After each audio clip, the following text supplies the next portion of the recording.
Madam ఇప్పుడు brother ఏం చెప్తున్నాడు, మేము చేసింది కరెక్ట్, మేము జాయిన్ చేసుకున్నది కరెక్ట్, ఎట్లా కోర్టులు పట్టించుకుంటాయి, ఎట్లా స్పీకర్ డిస్క్వాలిఫై చేస్తాడు, కోర్టులు ఎవరు చెప్పడానికి అన్నట్టు మాట్లాడుతున్నారు. కోర్టు ఏం చెప్పిందో చదువుకోవాలా. 3 నెలల్లో మీరు డెసిషన్ తీసుకోండి. మీరు డిసిషన్ తీసుకోకుంటే 10th షెడ్యూల్ అపహాస్యం చేసినట్టు అవుతుంది. ఏది ఏ పోస్ట్ అయినా, స్పీకర్ పోస్ట్ అయినా సరే సుప్రీంకోర్టు సమీక్షకు అర్హులు అనేది చెప్పిండ్రు. అక్కడ యాంటీ డిఫెక్షన్ అనేది ఉంది కాబట్టి ఆ కేసును సుప్రీంకోర్టు యాక్సెప్ట్ చేసింది. అక్కడ క్లియర్ గా మీరు వేరే పార్టీలో గుర్తుపై గెలిచి వేరే పార్టీ బి ఫారం మీద గెలిచిన వ్యక్తులను మీరు మీ పార్టీలో జాయిన్ చేసుకొని కండవాలు కట్టుకొని అర్ధరాత్రి చేసిండ్రు అనేది అక్కడ క్లియర్ గా అర్థమవుతుంది. మీరు చెయ్యలేదన్నా చెప్పండి. మీరు రాజ్యాంగం పట్టుకొని ఎందుకు రాజ్యాంగాన్ని అపహాస్యం చేస్తున్నారు? మళ్ళీ ఇప్పుడు ఎంత నిర్లక్ష్యంగా అట్లెట్లయితది అని చెప్తున్నారు. అసలు మీరు పార్టీల నైతికత పాటిస్తున్నారా? మీరు ప్రజాపాలన అంటున్నారు, మరి ప్రజలు ఇచ్చిన పాలనని మీరు గౌరవిస్తున్నారా? ప్రజలు ఏమి ఇచ్చారు? బీఆర్ఎస్ పార్టీకి బుద్ధి లేక ఈ విధంగా చేసింది కాబట్టి వాళ్ళను ఇంట్లో బండబెట్టిరు. వాళ్ళు అలా చేసిండని మీరు గొప్పగా చెప్పుకొని రాళ్ళ తీసుకొని కొట్టాలని చెప్పిండ్రు. రాజ్యాంగంలో రాసుకున్నారు, మళ్ళీ మేనిఫెస్టోలో కూడా రాసుకున్నారు. మరి ఇవన్నీ మీరు ఇవన్నీ ఒబే చేయకుండా మీ రాహుల్ గాంధీ గారు రాజ్యాంగాన్ని కాపాడే దూతను నేనే అని చెప్తాడు, రాళ్ళు తీసుకొని కొట్టమంటాడు.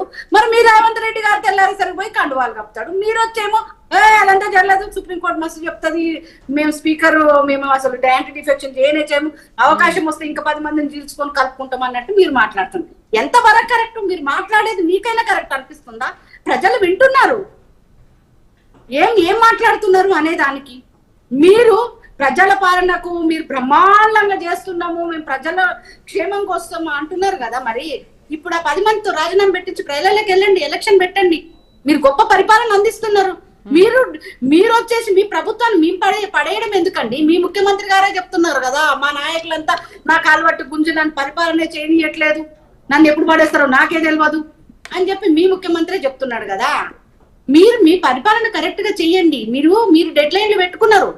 మీరు ప్రభుత్వంలో అధికారంలోకి రావడానికి మీరు డెడ్ లైన్ మీరు గీసుకున్నారు. మీరు వచ్చేసి డిసెంబర్ 9వ తారీఖు నాడు వచ్చేసి మీకు రైతు బంద్ చేస్తానన్నారు, రైతు రుణమాఫీ చేస్తానన్నారు, కౌలు రైతులకు ఇస్తానన్నారు, మీరు పెద్ద మనుషులకు పెన్షన్ ఇస్తానన్నారు, ఆడబిడ్డలకు బంగారం ఇస్తానన్నారు, పేద అమ్మాయిలకు పెళ్లి చేస్తే తులం బంగారం ఇస్తానన్నారు 1,00,000 రూపాయలతో పాటు. ఇలా చెప్పుకుంటూ పోతే ప్రతి ఒక్క దానికి మీరు డెడ్ లైన్ పెట్టుకున్నారు. డిసెంబర్ 9వ తారీఖు అమ్మ పుట్టినరోజు ఉంది, అన్ని ఆ రోజు అయిపోతాయని చెప్పారు. ఆ తర్వాత మాట మార్చి మళ్ళీ 100 రోజులు డెడ్ లైన్ మీరే పెట్టుకున్నారు. అది కూడా అపహాస్యం చేసిండ్రు ప్రజలకు ఇచ్చిన వాగ్దానాన్ని. మళ్ళా తర్వాత దేవుళ్ళు ఏ ఊరికి పోతే ఆ ఊళ్ళో దేవుళ్ళ మీద ప్రమాణాలు చేసి డెడ్ లైన్ పెట్టుకున్నారు, మీరే పెట్టుకున్నారు. ఇలా ప్రతిపక్షాల పాత్ర కాదండి. మీరు మీ డెడ్ లైన్లు మీరు వచ్చేసి మీ అబద్ధాల వాగ్దానాలని నమ్మించడం కోసం మీ అమ్మతోటి, మీ సోనియమ్మతోటి, మీ అన్న రాహుల్ అన్నతోటి, మీ అక్క ప్రియాంక తోటి బాండ్ పేపర్లు రాపిచ్చిర్రు, సంతకాలు పెట్టి పంచిండ్రు, నిరుద్యోగులందరినీ బస్సులలో ఎక్కించి ఊరు తిప్పించిండ్రు. ఇన్ని చేసి మీరు ఏమి చేయకుండా కూర్చుంటే ప్రజలను కన్ను మూసుకొని కూర్చుంటారు. మేము పక్క పార్టీలో చేర్చుకొని గొప్పగా పరిపాలిస్తున్నామని ఏ విధంగా చెప్తున్నారండి మీరు? నాకు అర్థమైతలేదు. మీరు యాంటీ అవతల పార్టీ వాళ్ళని చేర్చుకోవడానికి కూడా గొప్పగా చెప్తున్నారంటే ఇంతకంటే సిగ్గువాళ్ళ పని ఇంకోటి లేదు. ఎంతసేపు వాడు చేసిండు, వీడు చేసి వాడు చేసిండు, ఇంటికాడ కూర్చున్నాడు. నువ్వెందుకు చేస్తున్నావు? నువ్వు రాజ్యాంగాన్ని కాపాడుతానని ఎరబుక్ పట్టుకొని తిరుగుతూ ఉంటాడు. నేను వాళ్ళు రిజర్వేషన్లు ఎత్తేస్తారు, వీళ్ళు ఇది చేస్తారు, వాళ్ళు అది చేస్తారు, ఇవన్నీ చెప్పుకుంటూ తిరుగుతుంటాడు. మరి ఇలా ఇది కళ్ళు కనబడతలేవా? సుప్రీంకోర్టు దాకా పోయి సుప్రీంకోర్టు మొటికాయలు వేస్తుంటే కూడా దాన్ని అనుకూలంగా మార్చుకొని దానికి పెడార్థాలు తీసుకొని మాట్లాడుకోవడం ఎంతవరకు కరెక్ట్? మీకు దమ్ము ధైర్యం ఉంటాయి, మీకు కొంచెమైన నైతికత ఉంటాయి, పార్టీలా కొంచెమైన ఇజ్జత్ విలువలు ఉంటాయి, మళ్ళీ మీరు ప్రజలలో పోండి, గెలవండి. మీకు ఆ ఎమ్మెల్యేల మీద అంత ప్రేమ ఉంటే మీరు చేయండి. ఇప్పుడు ఏం పోయింది మీకు? అన్ని ఎలక్షన్లు, రేపు సర్పంచ్ ఎలక్షన్లో పోతున్నాం, అసలు దేనికి భయపడుతున్నారు మీరు? వెళ్ళండి, ఎలక్షన్లకు వెళ్ళండి. ఇప్పుడు పాదయాత్రకు వెళ్తుండ్రు కదా, మీరంతా ఏమి ఇవ్వకుండా ఉంటే మేడం ఉంచుకొని వెళ్తున్నది కదా. మీ పార్టీలో మీకు అర్థమవుతుంది కదా. కనీసం వాళ్ళ ఎమ్మెల్యేలు పోయే పరిస్థితి లేదు, వాళ్ళ ముఖ్యమంత్రి బయటకు పోయే పరిస్థితి లేదు.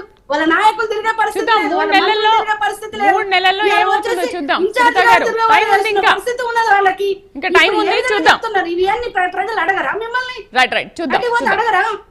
రైట్ వాళ్ళు చేసి బుద్ధి లేకుండా మీరెందుకు చేస్తున్నారా అని అడగరా?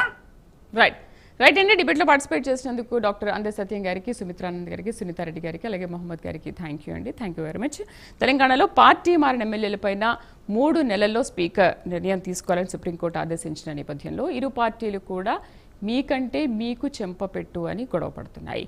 మరేంటి సుప్రీంకోర్టు తీర్పు ఈ మొత్తం పరిణామం కూడా బీఆర్ఎస్కు బలాన్ని, ఉత్తేజాన్ని ఇస్తుందనుకోవాలా, లేకపోతే 2 పార్టీలకు కూడా సవాలుగా మారుతుంది?